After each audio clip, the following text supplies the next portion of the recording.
Bu ellik adette hoş gördük sizi. Şirvan oğlanları, Şirvan kızları,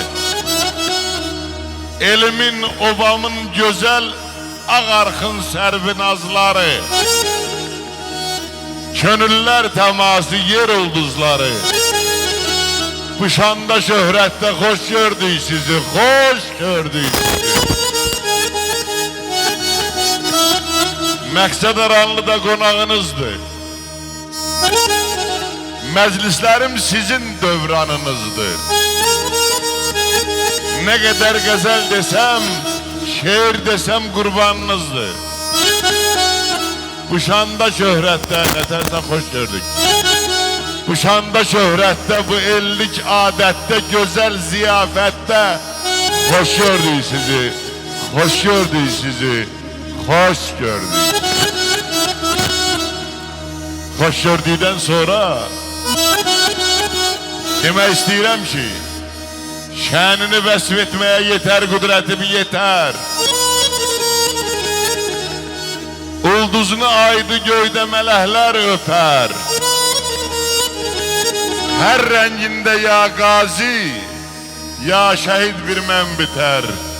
Sənə istiqlalımın əbədiyyət sancağı,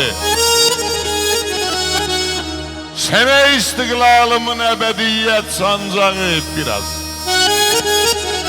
Şuşada dalgalanan, Xankəndində, Stepanakert dalgalanan Azərbaycan bayrağı, Azərbaycan bayrağı, Azərbaycan bayrağı.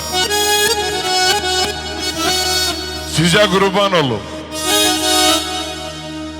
Şuşanın sıldırım kayaların dırmaşan oğlanlar, 20 yaşında, 23 yaşında, 18 yaşında canını vətənə kurban eleyen oğlanlar, rahat uyuyun şahitler. Ne yaxşı varsınız. Siz Azerbaycan'ın gervi ilə ad kazanmış kişilersiniz, şahitler. Ve şehitlerin ruhu karşısında ayağa durmasa olmaz akı. Ruhunuz şad olsun şehitler. Qəbriniz nurla dolsun. Vətənimin seyrine çağırıram elləri. Servet görmək isteyen Azerbaycan'a gelsin. Bəzənir baştan başa şehirleri, kəndləri. Cennet görmək isteyen Azerbaycan'a gelsin. Azerbaycan'a gelsin. Azerbaycan'a gelsin. Elə şimdi dostlar rica edirəm. Verəsi elə segah verkiyim. O rəqsanənin bir mahnısı var.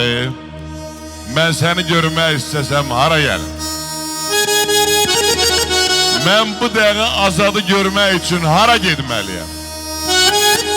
Azad, çölə.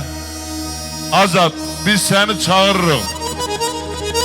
Allah bura gələn qonaqların hər birinin ünvanında toy qismət eləsin.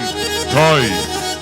Çünkü vilayət üzarı Sevinç Abbasova, çünkü xalqımın en güzel kimin ürəksisi okusun.